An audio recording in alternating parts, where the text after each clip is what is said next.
Assalamualaikum warahmatullahi wabarakatuh. Anak-anak, selamat berjumpa kembali kita di semester yang kedua ini atau semester genap. Kita belajar di semester genap ini diawali dari bab 4, yaitu semangat kebangkitan nasional tahun 1908. Jadi setelah kalian belajar di semester 1, bab 1, bab 2, dan bab 3, sekarang kita belajar bab 4. Semuanya apa kabarnya? Apakah baik-baik saja?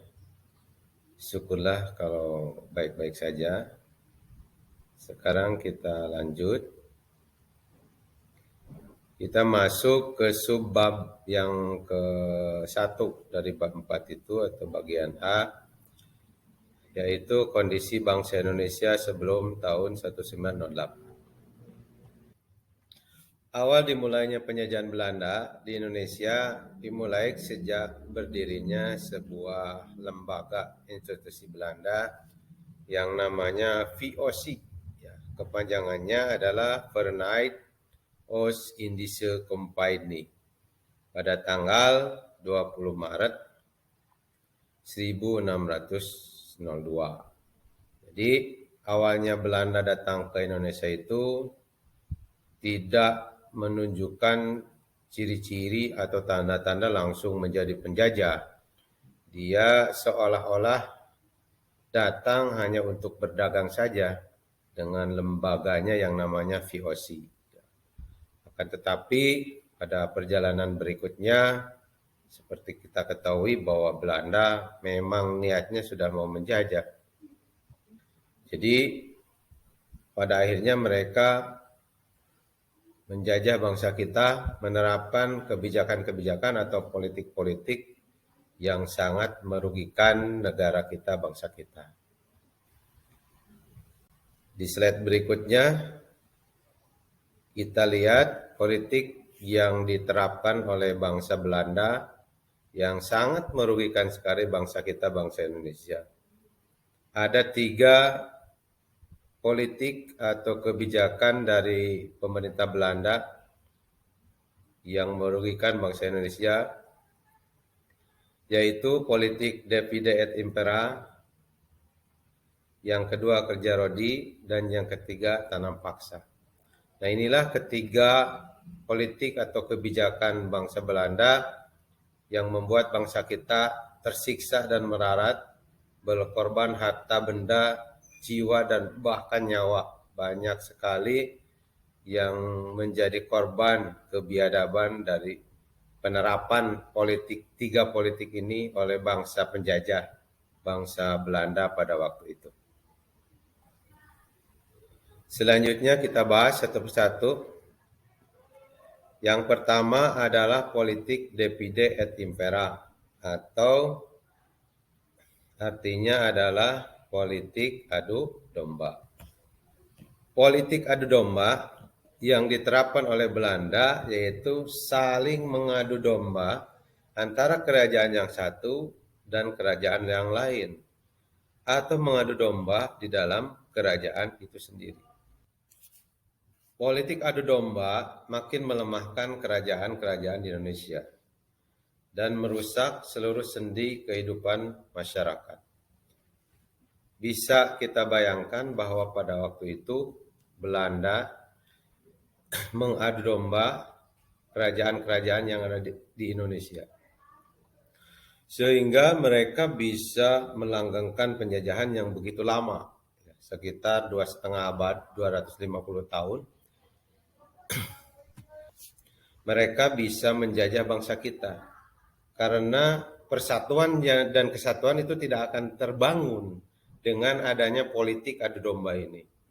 Itu licik dan pintarnya Belanda untuk memuluskan penjajahan yang begitu lama di negara kita. Dia menerapkan politik divide et impera atau politik adu domba. begitu kacaunya, begitu banyaknya permusuhan di antara bangsa Indonesia sendiri akibat ulah daripada politik divide et impera ini.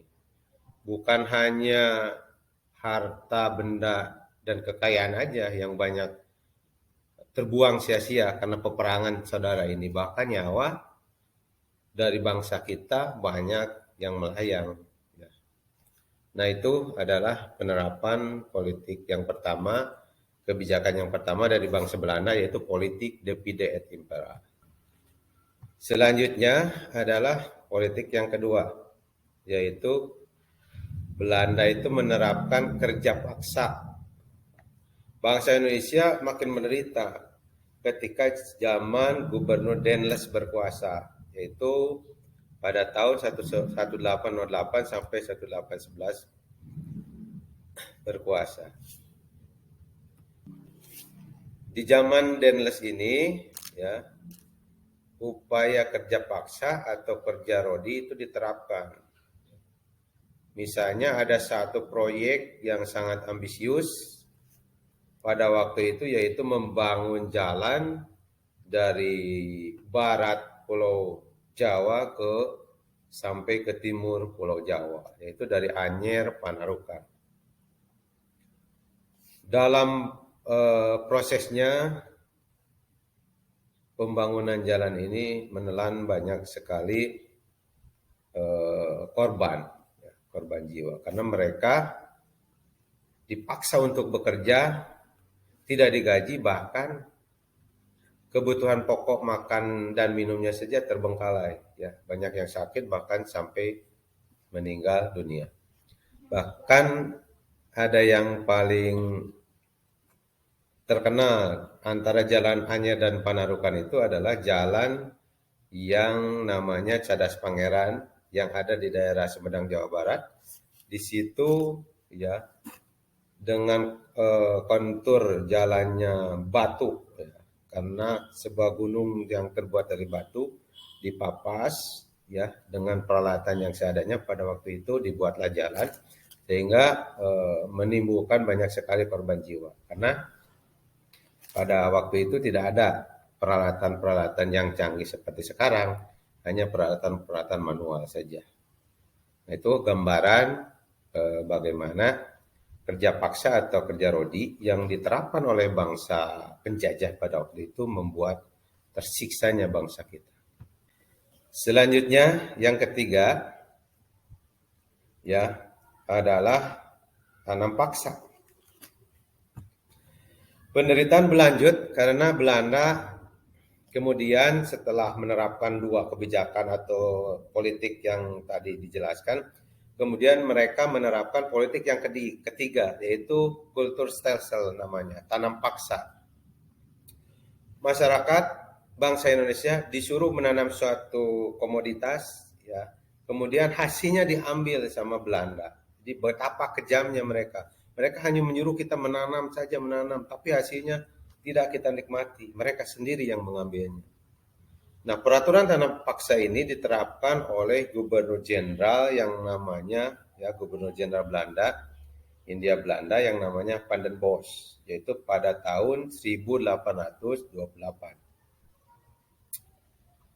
Sistem tanam paksa ini mewajibkan rakyat menanami sebagian dari sawah dan atau ladangnya dengan tanaman yang ditentukan oleh pemerintah Belanda dan hasilnya diserahkan kepada pemerintah Belanda. Misalnya di suatu daerah A, ya, disuruh menanam jagung, maka hasilnya nanti dibawa semuanya oleh Belanda.